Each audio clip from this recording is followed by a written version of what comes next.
سامعین سے گزارش کی جاتی ہے کہ ہمارے دونوں چینلز کے پلیٹ فارم سے جتنی بھی آڈیو بکس کی ریکارڈنگ کمپلیٹ ہو چکی ہے اسے خود بھی سنیں اور زیادہ سے زیادہ شیئر کرنے کی کوشش کریں، اور ہمارے سوشل میڈیا پلیٹ فارم کے لنکس ڈسکرپشن میں دیے گئے ہیں، ہمیں سبسکرائب اور فالو ضرور کریں تاکہ آپ کو ضروری اپڈیٹس ملتے رہیں، اور ہماری ٹیم کی فنانشیل سپورٹ کے لیے پیٹریون کی لنک ضرور چیک کریں۔ جزاک اللہ۔ بسم اللہ الرحمن الرحیم۔ ابلیکا،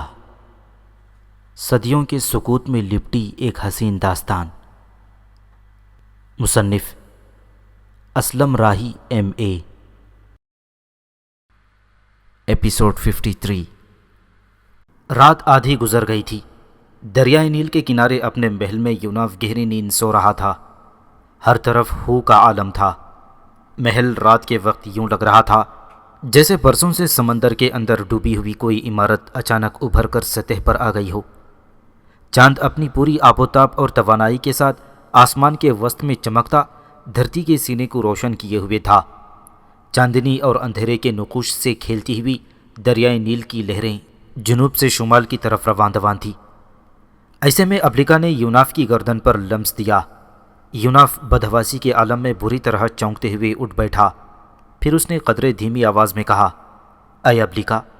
رات کے اس پہر جبکہ ہر شے گہری نیند سے بغل گیر ہے، تم نے کیوں اپنا لمس دے کر مجھے یوں جگا دیا ہے؟ ابلیکا نے اپنی ہلکی اور اطمینان و خوشیاں برساتی آواز میں کہا، اے یوناف، میں نے مصر کی ساحرہ ترورا سے چھٹکارا حاصل کرنے کے علاوہ اس سے طلسمی دیوار کا عمل سیکھنے کا طریقہ پا لیا ہے۔ یوناف نے سرگوشی اور سکون میں ڈوبی آواز میں پوچھا، اے ابلیکا، یہ بات تم صبح میرے بیدار ہونے پر بھی کہہ سکتی تھی؟ ابلیکا نے اپنی بات میں زور پیدا کرتے ہوئے کہا، نہیں یوناف، یہ بات اس وقت نہیں کہی جا سکتی تھی جب سورج طلوع ہو چکا ہوتا، بلکہ یہ بات کہنے کا سب سے بہترین موقع یہی تھا۔ میرے عزیز، دن کا بیشتر حصہ وہ ساحرہ عارف بیوسا اور نبیتا کے ساتھ گزارتی ہے، جبکہ رات کے اس پہر میں وہ اپنے کمرے میں اکیلی ہے اور گہری نیند سوئی ہوئی ہے۔ اس وقت میری تجویز پر عمل کر کے نہ صرف اس کی طلسمی دیوار کی اذیت سے نجات حاصل کی جا سکتی ہے، بلکہ ہم دونوں اس سے مل کر اس سے طلسمی دیوار کا وہ عمل بھی بڑی آسانی کے ساتھ حاصل کر سکتے ہیں جس کے لیے عارف وغیرہ جدوجہد کر رہے ہیں۔ اور اے یوناف، تمہاری اطلاع کے لیے میں یہاں یہ بھی کہتی چلوں کہ جب ہم ترورا کی اس طلسمی دیوار کے عمل کو حاصل کرنے میں کامیاب ہو جائیں گے تو اس کے بعد عارف وغیرہ اس سے کبھی یہ عمل حاصل نہ کر سکیں گے، اس لیے کہ اول تو ہم ترورا کو ایسا کرنے سے سختی سے منع کر دیں گے، اور اس کے ساتھ ہی اسے یہ دھمکی بھی دیں گے کہ اگر اس نے یہ طلسمی دیوار کا عمل ان کو سکھانے کی کوشش کی تو ہم اس عمل کو اس کے خلاف استعمال کرتے ہوئے اس کا خاتمہ کر دیں گے۔ ابلیکا کے خاموش ہونے پر یوناف نے پوچھا، اے ابلیکا، میں تمہاری اس تجویز اور لائحہ عمل سے پوری طرح اتفاق کرتا ہوں، مگر پہلے تو یہ بتاؤ کہ ترورا سے ہم طلسمی دیوار کا عمل کیسے حاصل کریں گے؟ اس پر ابلیکا کی خوشکن آواز پھر سنائی دی، اے یوناف، تم ابھی اور اسی وقت ممفس شہر میں اس عمارت کی طرف چلو جس کے اندر یہ طلسمی دیوار ہے۔ گو اس عمارت کے گرد کڑا پہرا رکھا جاتا ہے، لیکن تم اپنی ساری قوتوں کو استعمال کرتے ہوئے عمارت میں داخل ہو جانا، اور اس عمارت کی اوپری منزل میں بائیں طرف ساحرہ ترورا کا کمرہ ہے جہاں وہ اس وقت اکیلی گہری نیند سو رہی ہے۔ پس تم اس کمرے میں داخل ہونا اور اس کے پیٹ پر تلوار رکھ کر اس سے طلسمی دیوار کا عمل پوچھنا۔ اس دوران میں بھی اپنا کام ٹھیک طریقے سے شروع کر چکی ہوں گی۔ یوناف نے درمیان میں بولتے ہوئے پوچھا، اور اس ساحرہ ترورا کے خلاف تمہارا کام کس نوعیت کا ہوگا اور وہ کیسے اور کس وقت شروع ہوگا؟ ابلیکا نے جیسے مسکراتے ہوئے کہا، سنو یوناف، جب تمہارا لائحہ عمل یقیناً ترورا کو دہشت اور ہولناکی میں ڈبو کر رکھ دے گا،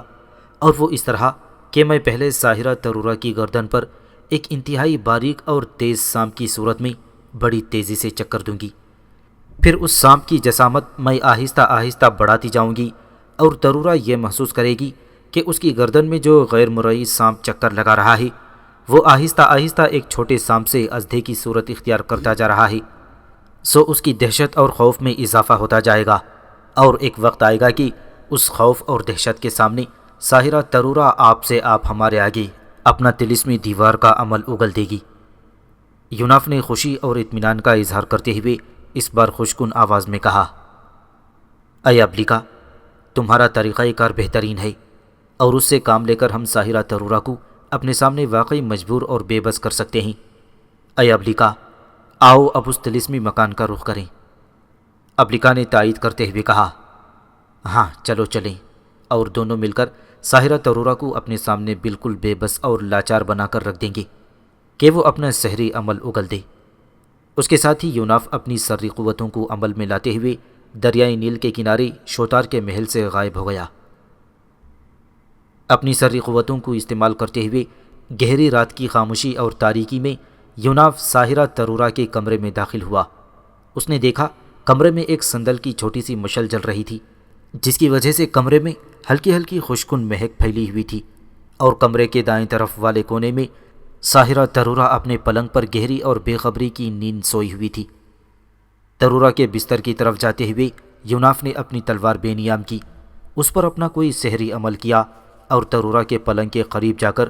تلوار سے اپنے اطراف میں ایک حصار بنا لیا۔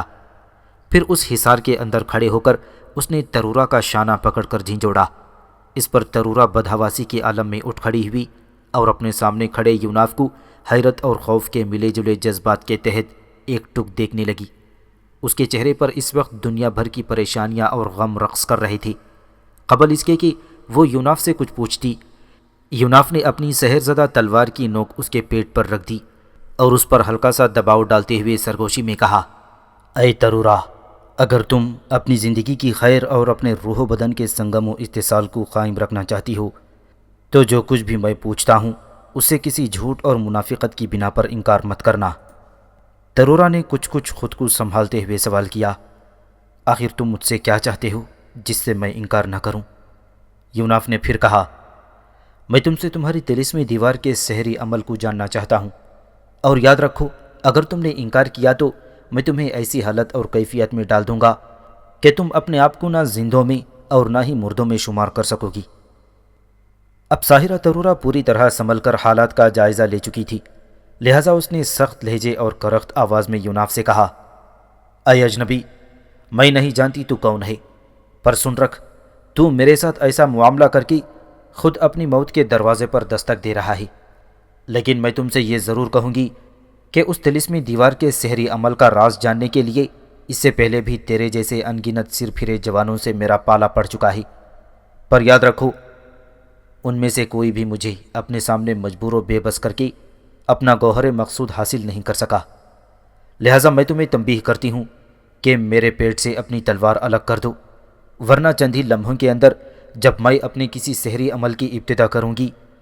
تو تیری لاش اس کمرے کی فرش پر پڑی ہوگی اور تجھے کوئی پوچھنے والا بھی نہیں ہوگا۔ اے اجنبی، تم ایک خوبصورت تن و مند اور قداور جوان ہو، تمہیں زندہ رہنا چاہیے۔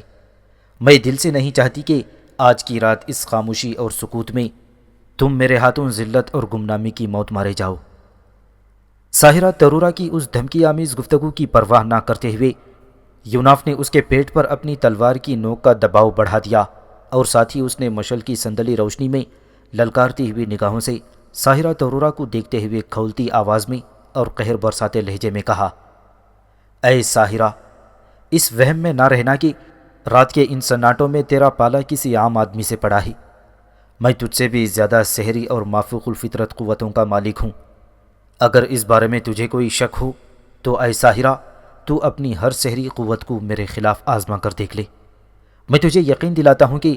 تیرا کوئی بھی طلسمی عمل تیرے اس کمرے کے اندر میرے لیے نقصان دہ اور ضرر رساں نہ ہوگا۔ یوناف کی اس تنبیہ پر ترورا نے اپنا کوئی سحری عمل کیا اور پھر اس نے انتہائی حقارت اور غصے کا اظہار کرتے ہوئے یوناف کی طرف تھوکا، لیکن دوسرے ہی لمحے وہ حیران و پریشان رہ گئی کیونکہ اس کا تھوک خود اس کے اپنے ہی منہ پر آ گرا تھا۔ یوناف کے ہونٹوں پر مسکراہٹ بکھر گئی۔ آگے بڑھ کر اس نے ترورا کی بستر پر چادر سے اس کا منہ صاف کرتے ہوئے کہا، اے ترورا، تو ناحق زحمت کرتی ہے، ایسے حربے میرا کچھ نہیں بگاڑ سکتے۔ اس ناکامی پر ترورا کے چہرے پر خفگی اور بے اطمینانی کے سائے نمودار ہو گئے۔ اس کے ساتھ ہی اس نے اپنی دوسری کوشش کی۔ اب اس نے کوئی دوسرا عمل کیا اور اپنا ہاتھ زور سے کمرے کی دیوار میں لگی ہوئی صندلی مشل کی روشنی میں لہرایا۔ اس کے جواب میں وہ مشل آگ کے ایک بہت بڑے الاؤ کی طرح بھڑکتی ہوئی بلند ہوئی اور اڑتی ہوئی تیزی کے ساتھ یوناف کی طرف بڑھی، لیکن یوناف کے قریب آ کر اور شاید یوناف کے کھینچے ہوئے حصار سے ٹکرانے کے بعد وہ بھڑکتا ہوا آگ کا الاؤ دوبارہ سندلی مشل میں بدل کر رہ گیا تھا،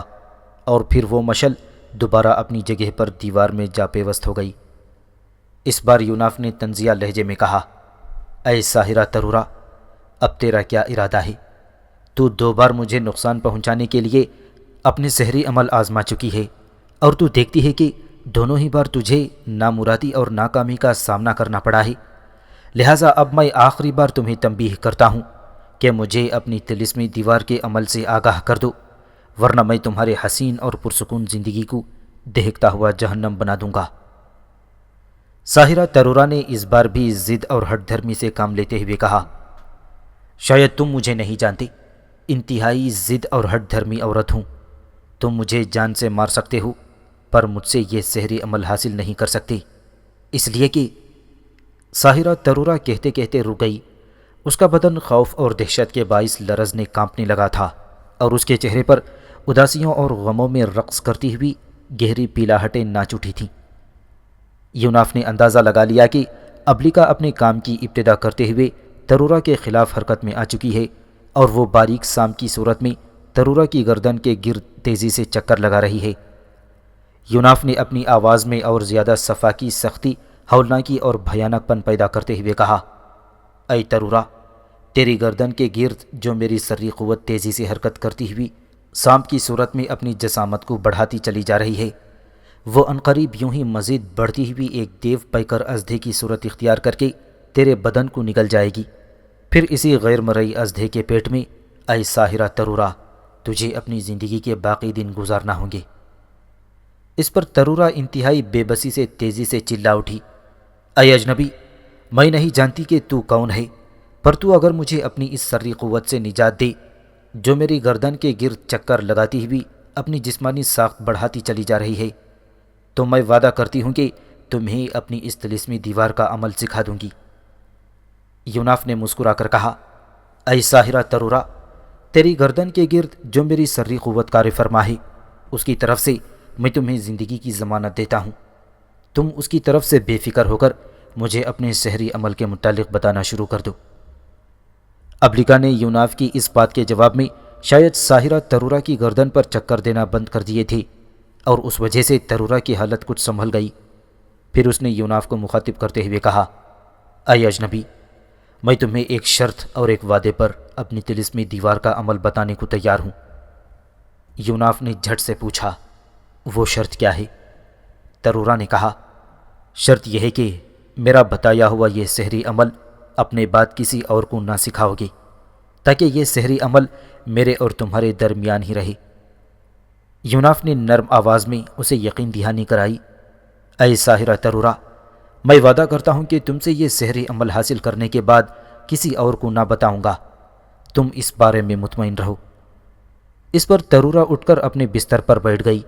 پھر اس نے یوناف کو طلسمی دیوار کا وہ سحری عمل بتایا اور سکھا دیا تھا۔ جب یوناف اس سے طلسمی دیوار کا سحری عمل سیکھ چکا تو ابلیکا اس کی گردن سے الگ ہو کر یوناف کی گردن پر آ گئی۔ اس موقع پر ابلیکا نے یوناف کے کانوں میں سحر انگیز سرگوشی کرتے ہوئے کہا، اے یوناف، تم نے دیکھا کہ میرا طریقہ کار استعمال کر کے ہم اس ساحرہ سے اپنا گوہر مقصود حاصل کرنے میں کس آسانی سے کامیاب ہو گئے ہیں۔ جواب میں یوناف کے چہرے پر ہلکی ہلکی مسکراہٹ بکھر گئی۔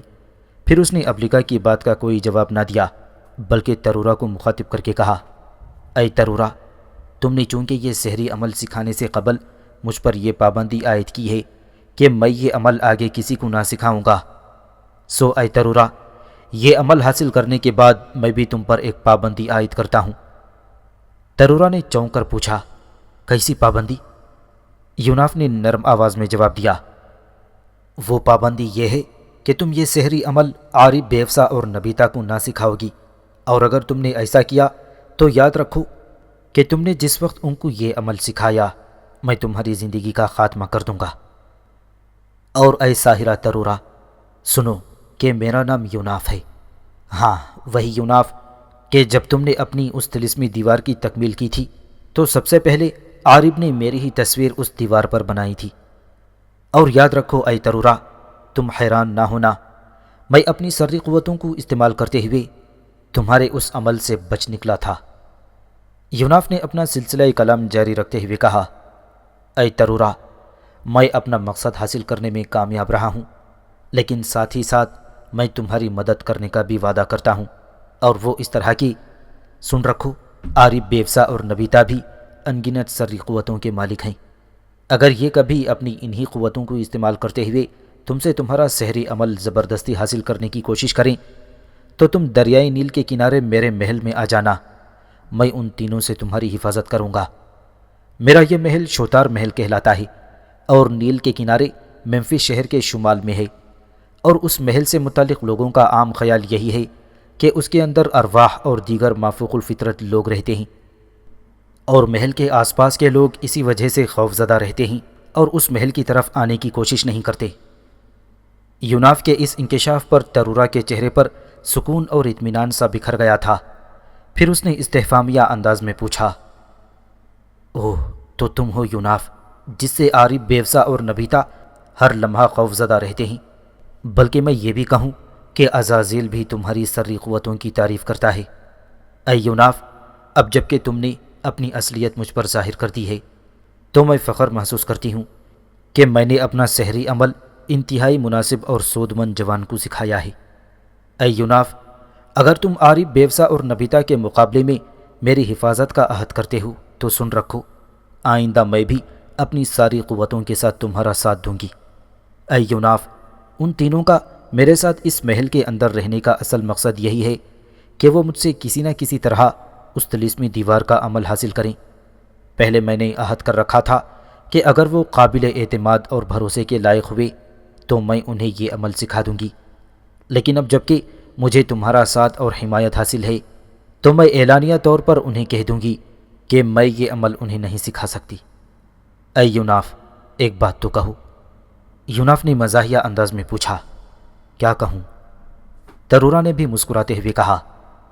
میں تم سے دراصل یہ پوچھنا چاہتی ہوں کہ عارب، بیوسا اور نبیتا کے ساتھ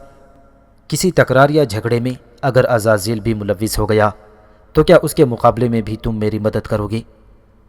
یوناف نے ہلکا سا قہقہہ لگایا اور کہا، اے ترورا، عزازیل تو کیا، اس کے باپ کے مقابلے میں بھی میں تمہاری مدد اور حمایت کروں گا،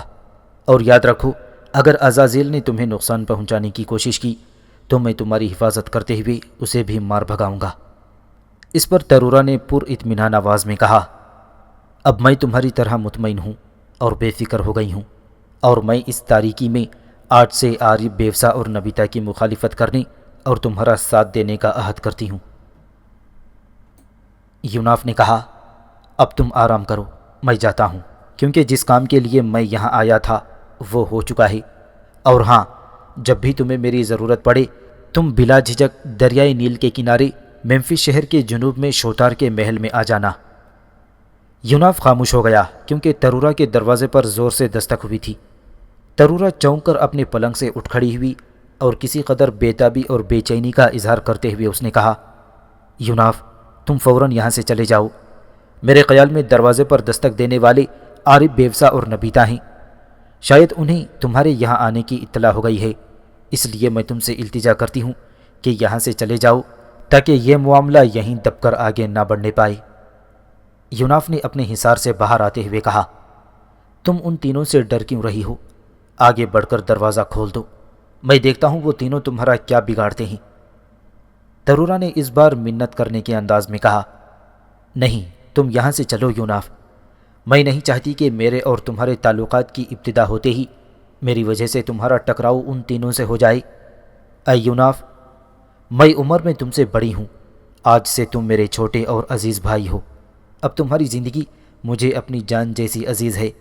لہٰذا میں ایک بار پھر تم سے التجا کرتی ہوں۔ ترورا کہتے کہتے رک گئی کیونکہ اس بار دروازے پر زوردار اور غصیلی دستک ہوئی تھی، لہٰذا اپنی بات مکمل کیے بغیر وہ تیزی سے دروازے کی طرف بڑھ گئی۔ اپنے کمرے کا دروازہ کھولنے کے لیے ساحرہ ترورا بھاگتی ہوئی دروازے کی طرف گئی تھی۔ اس لمحے اس کے چہرے پر تفکرات رقص کر رہے تھے، اس کی آنکھوں میں اداسی کے طوفان اور تلاطم تھے۔ دروازے کے پاس جا کر ساحرہ ترورہ لمحہ بھر کے لیے رکی، پھر اس نے بڑھ کر یوناف کی طرف دیکھا۔ اس کے یوں دیکھنے کے انداز سے یوناف کو ایسا لگا گویا اس کی وہاں موجودگی کی وجہ سے وہ ویرانیوں جیسی خاموشی اور بوسیدہ کفن کفن جیسی ویران ہو کر رہ گئی ہے۔ چند ثانیوں تک ساحرہ ترورہ نے اخلاق کے شہر خاموش جیسی اداسی کے سے انداز میں یوناف کی طرف دیکھا۔ اس وقت کمرے میں رات کی تنہائیوں کے انداز میں موت کا ایک خوف محیط تھا۔ ساحرہ ترورہ کی یہ حالت دیکھ کر یوناف نے کوئی فیصلہ کیا، پھر وہ اپنی سری قوتوں کو استعمال کرتا ہوا وہاں سے روپوش ہو گیا، اور اس کے ایسا کرنے پر ساحرہ ترورہ کی حالت خوشکن تبسم کی کرنوں، نجات کے خوابوں اور زندگی کی بشارتوں جیسی اطمینان بخش ہو گئی تھی۔ پھر اس نے ہاتھ آگے بڑھا کر زنجیر اتارتے ہوئے دروازہ کھول دیا۔ دروازہ کھولتے ہی عارف، بیوسا اور نبیتا طوفانی انداز میں سیلاب کے کسی خوفناک ریلے کی طرح کمرے میں داخل ہوئے، اور پھر ساحرہ ترورہ کی طرف غور اور رشک و شبہ کے سے بھرپور نگاہوں سے ساحرہ کو دیکھتے ہوئے عارف سے پوچھا، اے مقدس ترورہ، تھوڑی دیر پہلے تمہارے کمرے میں کسی کی باتیں کرنے کی آوازیں سنائی دے رہی تھیں۔ ساحرہ ترورہ نے تعجب خیز انداز میں عارف کی طرف دیکھتے ہوئے پوچھا، یہ تم آج کیسی گفتگو کر رہے ہو؟ تم دیکھتے ہو کہ میرے کمرے کے دروازے کو زنجیر لگی ہوئی تھی، اور میں نے یہ دروازہ ابھی ابھی تمہارے سامنے کھولا ہے۔ پھر بھلا کون میرے دروازے میں داخل ہو سکتا ہے، اور کس کے ساتھ میں گفتگو کر سکتی ہوں؟ ویسے مجھے امید نہیں تھی کہ تم میری ذات پر اس طرح کی الزام تراشیاں شروع کر دو گے، اور سن رکھو کہ میں تم تینوں پر یہ واضح بھی کر دوں کہ یوں رات کے وقت تمہیں کوئی حق نہیں پہنچتا کہ تم مجھے نیند سے بیدار کر کے اذیت اور کرب میں مبتلا کرو۔ اب میں تینوں سے یہی کہوں گی کہ اپنے کمروں میں جا کر آرام کرو، اور آئندہ اس انداز سے کبھی بھی میرے ذاتی معاملات میں دخل اندازی کی کوشش نہ کرنا، اور تم تینوں میں سے کسی نے پھر مجھے ایسی نگاہ سے دیکھتے ہوئے مجھ پر کسی بھی طرح کی الزام تراشی کرنے کی کوشش کی تو یاد رکھو پھر میں بھی تم تینوں کے خلاف ایسی حرکت میں آؤں گی کہ تمہیں اپنی یہ حالت ترک کرنے پر مجبور ہونا ہوگا۔ اس بار عارف نے غور اور استفہامیہ انداز میں بیوسا اور نبیتا کی طرف دیکھا، پھر اس نے دوبارہ ساحرہ ترورہ کو مخاطب کرتے ہوئے کسی قدر نرم لہجے اور نیچی آواز میں کہا، اے مقدس ساحرہ، کہ میں دیکھتا ہوں کہ تمہارا لہجہ اور تمہارا سلوک ہمارے ساتھ کچھ بدلا بدلا سا ہے۔ کیا ہم یہ سمجھ لیں کہ تمہارا ہم پر کوئی بھروسہ اور اعتماد نہیں ہے؟ عارف کے اس سوال پر ساحرہ ترورہ نے زیادہ بپھرتے اور برہم ہوتے ہوئے کہا، بھروسہ اور اعتماد تو تم تینوں کو مجھ پر نہیں ہے، پھر تو اتنی رات گئے چوری چھپے میرے کمرے کا طواف کرتے پھر رہے ہو۔ اگر تم تینوں یہ سمجھتے ہو کہ میں تمہاری پابند ہوں تو پھر یہ تم تینوں کی غلط فہمی ہے کہ میں آج تمہاری یہ غلط فہمی بھی دور کر دینا چاہتی ہوں، اور یہ حقیقت تم پر واضح اور آشکار کر دینا چاہتی ہوں کہ طلسمی دیوار کی اس عمارت کے اندر میں تمہاری وجہ سے نہیں بلکہ تم تینوں میری وجہ سے رہ رہے ہو۔ تمہاری حیثیت اس عمارت کے اندر ثانوی ہے۔ اولین اس بات کو مصر کی ملکہ دلوکا بھی جانتی ہے کہ تم تینوں اس عمارت میں میرے معاون کی حیثیت سے کام کر رہے ہو۔ جو کچھ تم نے آج کیا ہے، اگر آئندہ بھی تم نے ایسی ہی حرکت کرتے ہوئے مجھ پر کسی قسم کا شک ظاہر کیا یا مجھے میری اجازت کے بغیر نیند سے بیدار کیا تو سن رکھو کہ میری اور تمہاری راہیں علیحدہ اور جدا ہوں گی، اور یہ بات بھی اپنے پاس تحریر کر لو کہ میں صرف عزازیل کے کہنے پر تمہارا ساتھ دے رہی ہوں، ورنہ میں تم تینوں کی حقیقتاً کوئی ضرورت محسوس نہیں کرتی۔ ساحرہ ترورہ کی یہ گفتگو عارف، بیوسا اور نبیتا کی انا پر ایک بہت بڑی ضرب تھی، اور وہ تینوں ساحرہ ترورہ کی اس گفتگو پر ہل کر رہ گئے تھے۔ تاہم عارف نے حالات کو اپنی گرفت میں رکھتے ہوئے کہا، اے مقدس ساحرہ، میں سمجھتا ہوں کہ تم بیجا ہم پر ناراض اور خفا ہو رہی ہو۔ ہم نے تم پر کوئی شک اور شبہ نہیں کیا، اور نہ ہی تمہاری ذات پر کوئی الزام تراشی کرنے کی کوشش کی، بلکہ ہم نے تو تمہارے کمرے سے اٹھتی ہوئی کچھ آوازیں سنی تھیں۔ ہم تو تمہاری حفاظت کی خاطر اس طرف آئے تھے تاکہ یہاں تمہیں کوئی نقصان نہ پہنچائے۔ اے مقدس ترورہ، اگر ہمارا یہ رویہ تمہارے لیے ناگوار اور ناقابل برداشت گزرا ہے تو پھر میں معذرت خواہ ہوں، اور آئندہ ہم تمہارے کسی بھی معاملے میں دخل اندازی نہیں کریں گے۔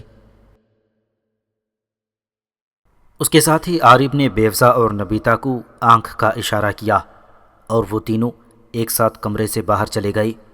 جبکہ ساحرہ ترورہ پہلے کی طرح دروازے کو زنجیر لگانے کے بعد اپنے بستر میں دوبارہ جا گھسی۔ ساحرہ ترورہ کے کمرے سے ذرا ہٹ کر عارب نے بیوسا اور نبیتا کو مخاطب کرتے ہوئے پوچھا، اے میری بہنوں، کیا تم دونوں ساحرہ ترورہ کے لب و لہجے اور بولنے کے انداز میں بے رخی اور اجنبیت محسوس نہیں کرتی ہو؟ اس پر بیوسا نے جواباً کہا، اے میرے بھائی، تیرا اندازہ درست ہے۔ ساحرہ ترورہ اس سے قبل یوں ہمارے ساتھ پیش نہ آئی تھی۔ آج ہمارے لیے اس کے بولنے کے انداز میں اجنبی پن اور اس کے لہجے میں ترشی اور تلخی تھی۔ ایسا لگتا ہے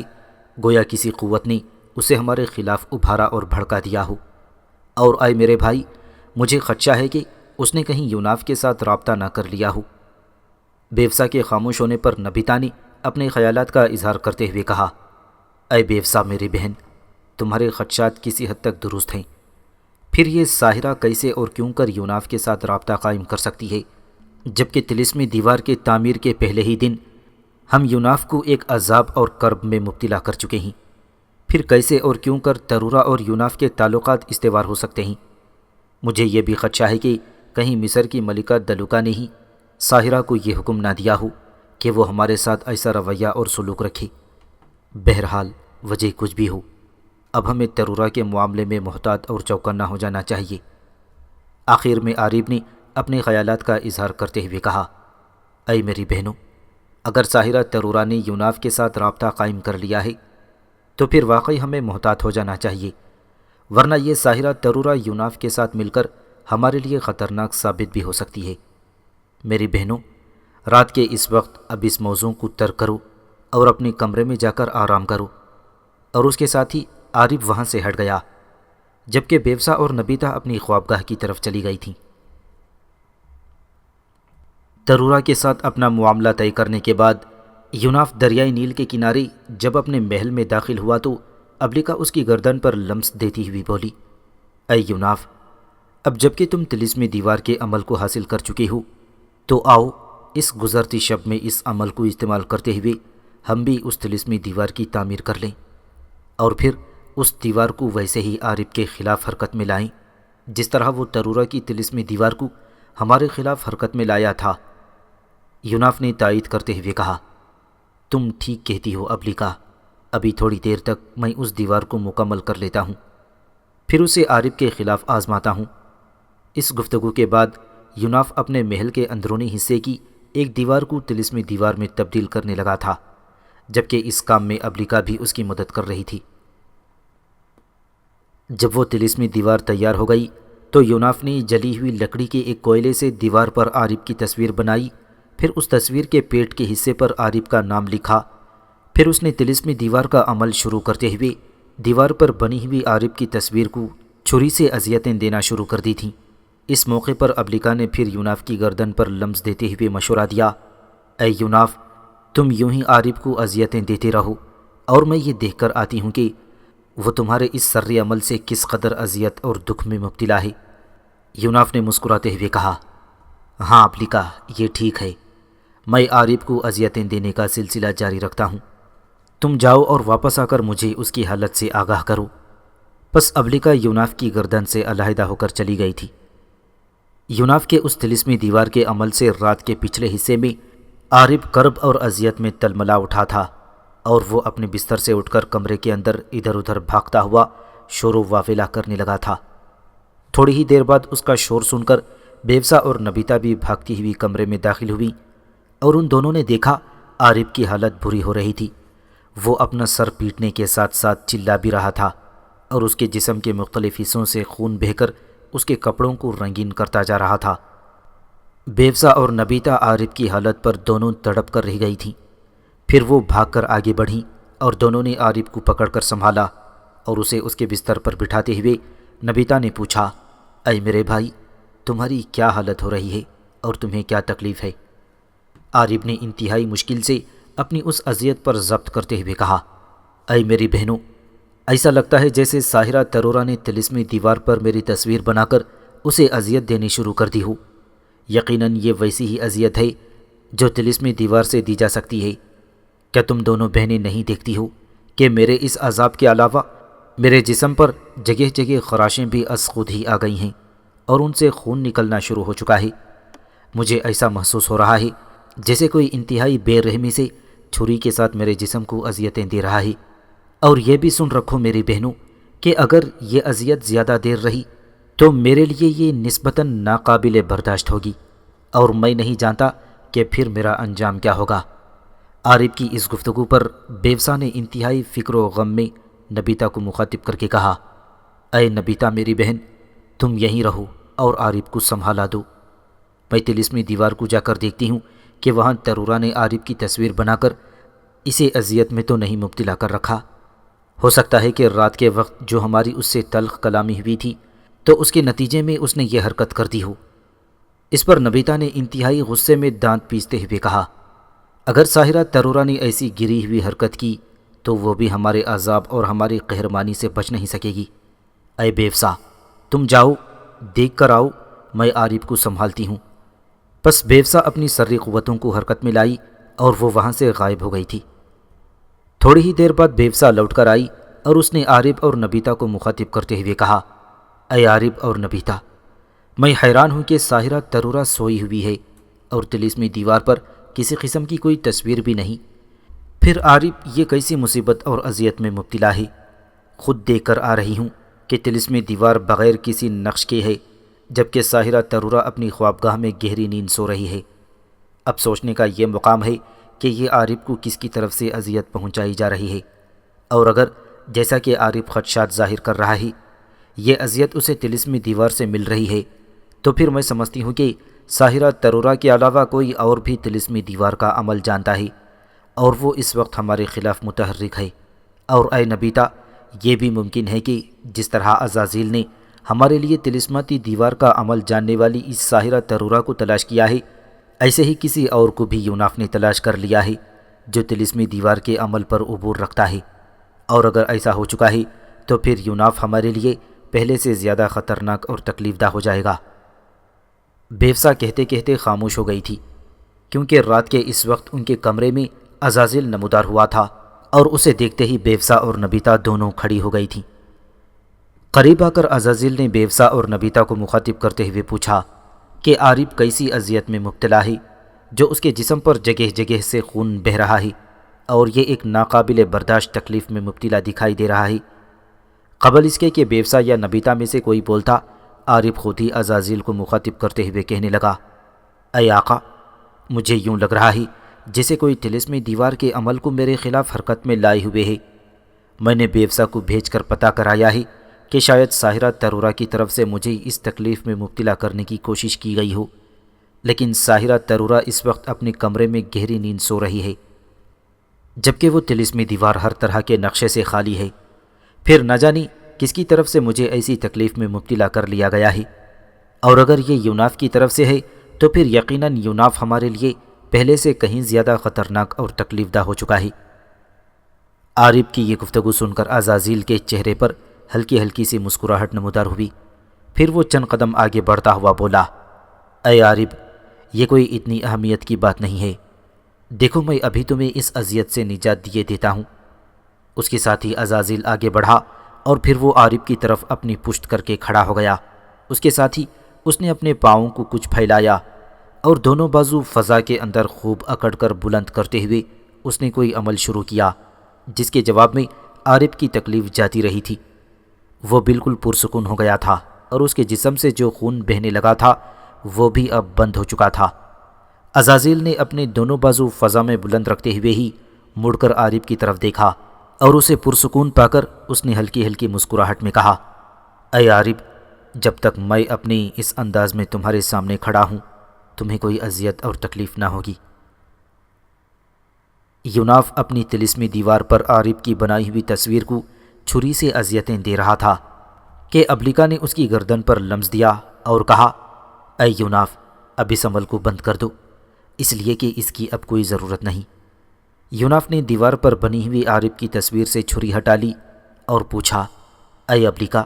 تم کیا کہنا چاہتی ہو اور اب اس عمل کی کیوں ضرورت نہیں رہی ہے؟ اس پر ابلیکا نے کہا، اے یوناف، تمہارے اس عمل سے عارب انتہائی تکلیف دہ اذیت میں مبتلا تھا اور اس کے جسم پر جگہ جگہ سے خون بھی بہنے لگا تھا۔ میں یہ سب کچھ خود دیکھ کر آئی ہوں، اور اس تکلیف پر عارب کو یہ شک گزرا تھا کہ شاید ساحرہ ترورا نے اس کی یہ حالت کر دی ہے۔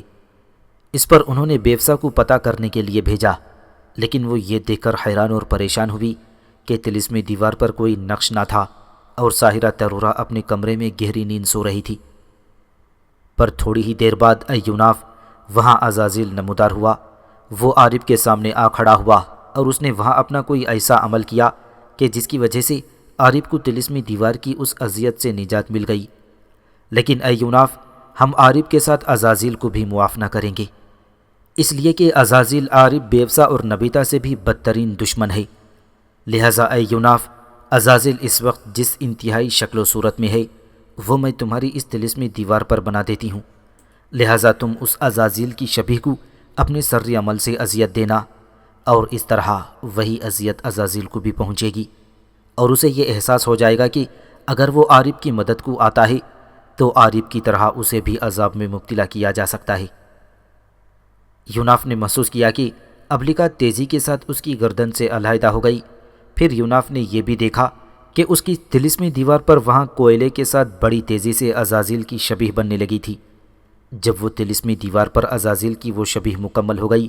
تو ابلیکا نے پھر یوناف کی گردن پر لمس دیتے ہوئے یوناف کو ہدایت دینے کے انداز میں کہا، اے یوناف،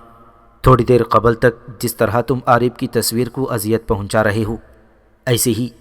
بلکہ اس سے بھی بڑھ کر طلسمی دیوار پر بنی ہوئی عزازیل کی اس شبیہ کو اذیت دو، اور پھر دیکھتے ہیں کہ عزازیل کیسے اور کیوں کر ہمارے سر عمل سے بچ سکتا ہے۔ ابلیکا کی اس گفتگو پر یوناف کے چہرے پر گہری اور پرسکون مسکراہٹ بکھر گئی تھی۔ اس کے ساتھ ہی اس نے چھری سنبھالی اور دیوار پر بنی ہوئی عزازیل کی تصویر پر اپنا سر عمل کرنے کے لیے وہ آگے بڑھا تھا۔ عارف کو یوناف کی طرف سے طلسمی دیوار کے اذیت ناک عمل سے بچانے کے لیے عزازیل عارف کے سامنے اس کی طرف پشت لیے ہوئے کھڑا تھا۔ اس وقت جب یوناف نے اس کے خلاف بھی اپنے سر عمل کی ابتدا کی تو عزازیل ایک اذیت ناک تکلیف کا اظہار کرتے ہوئے زمین پر گر پڑا۔ وہ بری طرح واویلا کرنے لگا تھا اور اس کے جسم پر مختلف جگہوں پر خراشیں آ کر وہاں سے خون بہنے لگا تھا۔ عارف، بیوسا اور نبیتا عزازیل کی اس حالت پر پریشان اور فکر مند ہو کر رہ گئے تھے۔ اچانک عزازیل بے بسی کی حالت میں کمرے کے فرش پر گر گیا۔ پھر وہ اپنے آپ کو طلسمی دیوار کے عمل سے بچانے کے لیے اپنی قوتوں کو حرکت میں لایا اور وہاں سے وہ غائب ہو گیا تھا۔ تھوڑی ہی دیر بعد عزازیل پھر عارف کے کمرے میں نمودار ہوا، اور اس بار اس نے پرسکون انداز میں ان تینوں کو مخاطب کرتے ہوئے کہا، اے میرے عزیزوں، گو عارف کی طرح مجھے بھی طلسمی دیوار کے عذاب میں مبتلا کر دیا گیا تھا، لیکن میرا اس مصیبت میں مبتلا ہونا بھی تمہارے لیے سود مند ثابت ہوا ہے، اس لیے کہ میں نے اس سے چھٹکارا حاصل کرنے کا ایک طریقہ بھی جان لیا ہے، اور وہ یوں کہ جب کوئی تمہیں طلسمی دیوار کی اذیت میں مبتلا کرے تو تم فوراً اپنی سری قوتوں کو حرکت میں لاتے ہوئے اپنی شکل تبدیل کر لو، اور ایسا کرنے کے بعد تم یقیناً طلسمی دیوار کے عمل سے نجات پالو گے، اور وہ اس طرح کہ جس وقت میں تمہارے سامنے طلسمی دیوار کے سحر میں مبتلا ہوا تھا تو اپنی قوتوں کو استعمال کرتے ہوئے فوراً یہاں سے غائب ہو گیا تھا۔ پس میں جب انسانی صورت سے نکل کر اپنی اصلی حالت پر آیا تو وہ طلسم آپ سے آپ مجھ پر سے جاتا رہا۔ پس میں تمہیں یہ نصیحت کرتا ہوں کہ جب کبھی بھی تمہیں ایسی اذیت میں ڈالا جائے تو پھر تم اپنی حیت کو بدل کر تم اس سے چھٹکارا حاصل کر سکتے ہو۔ عزازیل ذرا رکا، پھر ان تینوں کو مخاطب کرتے ہوئے دوبارہ کہہ رہا تھا، اور اے میرے عزیز، میری ایک بات اور بھی یاد رکھو کہ اب جب کہ ہم پر واضح ہو چکا ہے کہ ساحرہ ترورا کے علاوہ بھی کوئی طلسمی دیوار کا عمل جانتا ہے، اور اگر یہ عمل جاننے والا یوناف ہے تو پھر وہ ہمیں بار بار اس عذاب اور اذیت میں ڈالتا رہے گا۔ پس تم کل سے ساحرہ ترورا پر زور ڈالنا شروع کر دو کہ وہ تم تینوں کو طلسمی دیوار کا سحری عمل سکھا دے۔ اور اے میرے عزیزوں، سن رکھو، اگر ساحرہ ترورا نے تم تینوں کو یہ عمل سکھانے سے انکار کر دیا تو پھر تم اسے دھمکی دے دینا کہ اگر اس نے تم تینوں کو طلسمی دیوار کا عمل نہ سکھایا تو وہ ہر صورت میں اپنی جان سے ہاتھ دھو بیٹھے گی، اور تم جانو ہر ایک کو اپنی جان عزیز ہوتی ہے۔ پس جب ساحرہ ترورا کو یہ خبر ہو جائے گی کہ اس نے اگر طلسمی دیوار کا عمل نہ سکھایا تو تم تینوں اس پر موت بن کر نازل ہو جاؤ گے، تو وہ ہر صورت میں تم تینوں کو یہ عمل سکھانے پر آمادگی کا اظہار کر دے گی، اور یہ عمل سیکھنے کے بعد تم یقیناً آنے والے دور میں یوناف کو اپنے سامنے مجبور اور بے بس کر دینے پر قادر ہو جاؤ گے۔ سو اے میرے عزیزوں، تم کل سورج طلوع ہونے کے بعد ساحرہ ترورا سے سر عمل حاصل کرنے کی جدوجہد کا آغاز کر دو۔ اس کے ساتھ ہی عزازیل وہاں سے چلا گیا تھا۔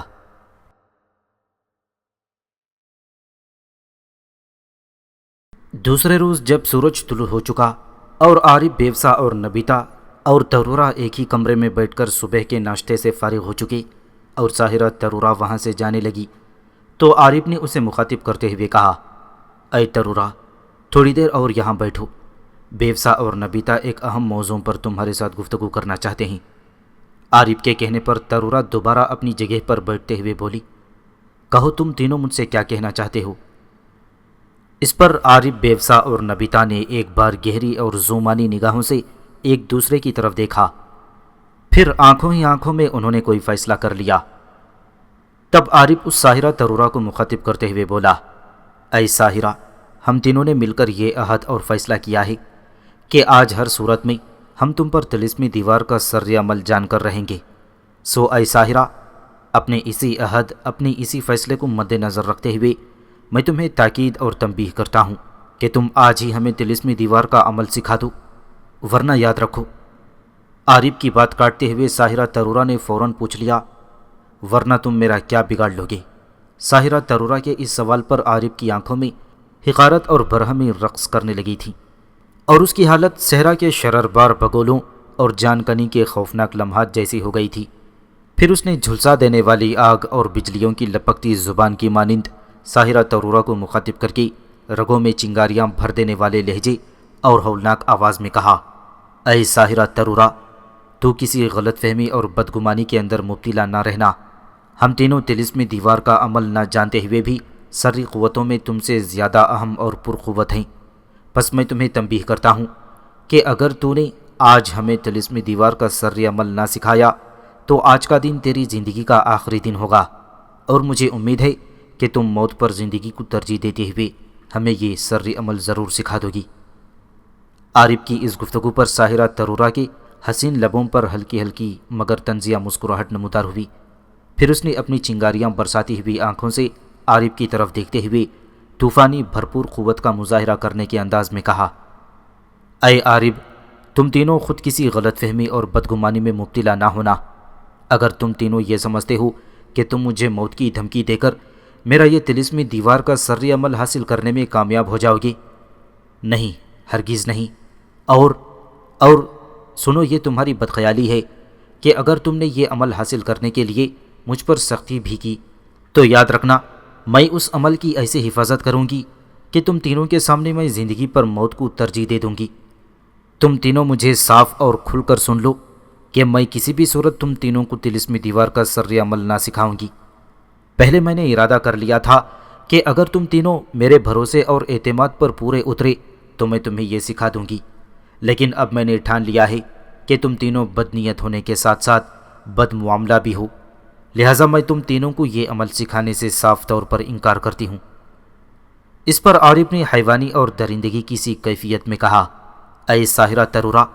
ہم تینوں تمہیں دوپہر تک کی مہلت دیتے ہیں۔ اگر تم نے دوپہر تک ہمیں یہ عمل نہ سکھایا تو پھر یاد رکھو، آج کے دن کی دوپہر تمہاری زندگی کی آخری دوپہر ہوگی۔ ساحرہ ترورا فوراً اپنی جگہ پر اٹھ کھڑی ہوئی اور نفرت کا زہر برساتی ہوئی اپنی آواز میں اس نے کہا، میں نے تم جیسے موت کی دھمکیاں دینے والے بہت دیکھ رکھے ہیں۔ دوپہر بہت دور کی بات ہے، میں اسی وقت تمہیں پختہ عزم کے ساتھ کہتی ہوں کہ میں کسی بھی صورت تمہیں یہ سر عمل نہ سکھاؤں گی۔ اس کے ساتھ ہی ساحرہ ترورا نفرت کے اظہار کے طور پر زور سے پاؤں پٹکتی ہوئی وہاں سے چلی گئی۔ ساحرہ ترورا کے یوں چلے جانے کے بعد عارف نے بیوسا اور نبیتا کو مخاطب کرتے ہوئے رازدارانہ انداز میں کہا، اے میری عزیز بہنوں، تم دونوں اس ساحرہ ترورا پر نگاہ رکھنا کہ وہ دوپہر تک یہاں سے نکل کر کہیں اور نہ جانے پائی۔ وہ ہماری اس دھمکی کی اطلاع مصر کی ملکہ دلوکا کو بھی کر سکتی ہے، اور اگر ایسا ہوا تو سن رکھو، ہم نہ صرف طلسمی دیوار کے عمل سے محروم ہو جائیں گے بلکہ مصر کی سرزمین کے اندر ہمارا رہنا بھی مشکل اور ناممکن ہو کر رہ جائے گا۔ بس دوپہر تک ساحرہ ترورا اگر اپنے کمرے سے نکل کر کہیں جانے کی کوشش کرے تو فوراً مجھے اطلاع کرنا، ہم تینوں مل کر اس کا تعاقب کریں گے، اور اگر اس نے مصر کی ملکہ دلوکا کی طرف جانے کی کوشش کی تو ہم راستے میں ہی اس کا کام تمام کر کے رکھ دیں گے۔ اس طرح ہم پر کوئی شک بھی نہیں کرے گا کہ تم نے ساحرہ ترورہ کو موت کے گھاٹ اتار دیا ہے، بلکہ لوگ یہی جانیں گے کہ ساحرہ کے کسی دشمن نے یہ کارروائی کی ہے۔ اے میری بہنوں، تم اپنی سری قوتوں کو حرکت میں لا کر غائب ہو جاؤ اور ساحرہ ترورہ کے کمرے کے اطراف میں ٹہلتی رہو۔ جب بھی وہ اپنے کمرے سے نکل کر کہیں جانے کی کوشش کرے تو فوراً مجھے اطلاع کر دینا۔ اب میں اپنے کمرے کی طرف جاؤں گا۔ اس کے ساتھ ہی بیوسا اور نبیتا اپنی سری قوتوں کو عمل میں لا کر وہاں سے غائب ہو گئی تھیں، جبکہ عارف وہاں سے اٹھ کر اپنے کمرے کی طرف جا رہا تھا۔ عارف کو اپنے کمرے میں آ کر بیٹھے ہوئے ابھی تھوڑی ہی دیر ہوئی تھی کہ اچانک بیوسا اور نبیتا اس کے کمرے میں نمودار ہوئی۔ پھر بیوسا نے بدحواسی کی آواز میں کہا، اے عارف میرے بھائی، تمہارے اندیشے اور خدشات درست ثابت ہوئے ہیں۔ آؤ ہمارے ساتھ ساحرہ ترورہ کا تعاقب کریں، اس لیے کہ وہ اپنے کمرے سے نکل کر کہیں جانے کا ارادہ رکھتی ہے۔ اس پر عارف فوراً بول اٹھا اور کہا، آؤ میری بہنوں، وقت ضائع کیے بغیر ہم تینوں ساحرہ ترورہ کا تعاقب کریں۔ پس وہ تینوں اپنی سری قوتوں کو حرکت میں لائے اور انسانی آنکھ سے اوجھل ہو کر وہ ساحرہ ترورہ کی طرف لپکے تھے۔ انہوں نے دیکھا ساحرہ ترورہ اپنے کمرے سے نکل کر عمارت سے باہر آئی، پھر وہ دائیں ہاتھ مڑتی ہوئی دریائے نیل کے کنارے کنارے شمال کی طرف بڑھنے لگی تھی، جبکہ عارف، بیوسا اور نبیتا انسانی آنکھ سے اوجھل ہی رہ کر اس کا تعاقب کر رہے تھے۔ اس موقع پر عارف نے حیرت اور پریشانی کے ملے جلے جذبات میں بیوسا اور نبیتا کو مخاطب کرتے ہوئے پوچھا، اے میری بہنوں، یہ ساحرہ ترورہ کدھر جا رہی ہے؟ اگر یہ ملکہ دلوکا کے محل کی طرف جانے کا ارادہ رکھتی ہے تو پھر مصر کی ملکہ کا محل تو جنوب میں رہ گیا ہے، جبکہ ساحرہ ترورہ شمال کی طرف شہر سے باہر نکلنے کی کوشش کر رہی ہے۔ اس موقع پر حسین بیوسا نے بولتے ہوئے عارف سے کہا، اے عارف میرے بھائی، کہیں ایسا تو نہیں کہ ساحرہ ترورہ کے یوناف کے ساتھ مراسم ہوں؟ یوناف نے کسی قوت یا محبت سے کام لے کر اس سے طلسم دیوار کا سر عمل بھی حاصل کر لیا ہو، اور یہ ساحرہ ترورہ اس وقت ہمارے خلاف مدد حاصل کرنے کے لیے یوناف ہی کی طرف جا رہی ہو، کیونکہ یہ دریائے نیل کے کنارے کنارے شمال کی سمت جہاں جا رہی ہے ادھر تو یوناف ہی کا محل ہے۔ اس موقع پر نبیتا نے توجہ انداز میں بیوسا کی طرف دیکھتے ہوئے کہا، اے بیوسا میری بہن، قسم خداوند لازوال کی، تمہارے اندیشے درست ہیں۔ یہ ساحرہ ترورہ یقیناً ہمارے خلاف مدد حاصل کرنے کے لیے یوناف ہی کی طرف جا رہی ہے۔ نبیتا کے خاموش ہونے پر عارف نے فیصلہ کن انداز میں کہا، اے میری بہنوں، اگر یہ ساحرہ ترورہ ہمارے خلاف حرکت میں آنے کے لیے یوناف کی طرف جا رہی ہے تو پھر سن رکھو، اس کی زندگی کے چند لمحات باقی ہیں، اس لیے کہ جب یہ یوناف کے محل کی پہلی ہی سیڑھی پر قدم رکھے گی تو میں اس بدبخت اور بدنیت ساحرہ ترورہ کا کام تمام کر کے رکھ دوں گا۔ اس گفتگو کے جواب میں بیوسا نے تفکرات سے بھری آواز میں کہا، اے عارف میرے بھائی، یہ بھی سن رکھو کہ یوناف کے محل کی پہلی ہی سیڑھی پر اس ساحرہ ترورہ کا کام تمام کرنے کے بعد ہمیں اپنی سری قوتوں کو حرکت میں لاتے ہوئے وہاں سے غائب ہو جانا پڑے گا، اس لیے کہ جب یوناف کو اس ساحرہ ترورہ کے مرنے کی خبر ہوگی تو وہ ضرور ہمارے خلاف حرکت میں آئے گا، اور اگر ساحرہ ترورہ کی اس کے ساتھ مراسم ہیں تو اسے یہ جاننے میں دیر نہ لگے گی کہ ساحرہ کا قتل ہم تینوں نے ہی کیا ہے، لہٰذا وہ ضرور ہمارے خلاف حرکت میں آئے گا، اور اس بار اس کا ہمارے خلاف حرکت میں آنا زیادہ اندیشہ ناک ہوگا، اس لیے کہ اپنی پہلی سری قوتوں کے علاوہ یوناف یقیناً ساحرہ ترورہ سے طلسم دیوار کا سر عمل بھی حاصل کر چکا ہے،